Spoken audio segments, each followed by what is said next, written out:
Ration അരി വീട്ടിലിരിപ്പുണ്ടെങ്കിൽ ഇതുപോലെ ഒന്ന് ഉണ്ടാക്കി നോക്കിക്കുക. അരി കൊണ്ട് ഉണ്ടാക്കി നോക്കിക്കുക. നല്ലൊരു ടേസ്റ്റാണ്. നമ്മൾ ഈ ഒരു രീതിയിലാണ് നമ്മൾ അരി കൊണ്ട് ഉണ്ടാക്കുന്നതെങ്കിൽ അത് നമ്മൾ ഉണ്ടാക്കിക്കുന്നത് റേഷൻ അരി വെച്ചിട്ടാണ് തോന്നുന്നത് പോലും കേട്ടോ.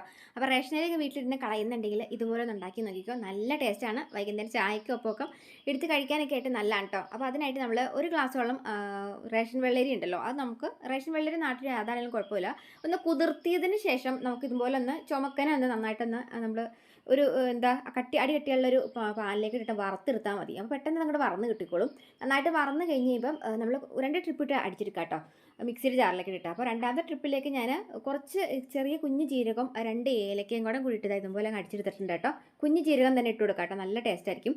അപ്പോൾ അതും കൂടെ കൂടി ഒന്ന് രണ്ടും കൂടെ കൂടി ഒന്ന് കറക്കി എടുത്ത് പൊടിച്ച് മാറ്റി വെച്ചിട്ടുണ്ട്. ഇനി നമുക്കൊരു പാനിലേക്കുണ്ടല്ലോ കുറച്ച് വെളിച്ചെണ്ണയോ അല്ലെങ്കിൽ കുറച്ച് നെയ്യാണെങ്കിലും കുഴപ്പമില്ല കേട്ടോ. നമുക്ക് അതിനകത്തേക്ക് ഒരു ചെറിയൊരു പഴം ഏത്തപ്പഴം ഇട്ടിട്ട് നമുക്കൊന്ന് ചെറുതായിട്ടൊന്ന് അരിഞ്ഞെടുത്തിട്ട് നമുക്കൊന്ന് വയറ്റി കൊടുക്കാം നെയ്യിലിട്ടിട്ടോ. എന്നിട്ട് അതിലേക്ക് നമുക്ക് കുറച്ച് ശർക്കരയുടെ പാനി ഉണ്ടല്ലോ, ശർക്കര പാനി നമുക്ക് ഇതുപോലെ അതിനകത്തേക്ക് എടുത്ത് ഒഴിക്കാം കേട്ടോ.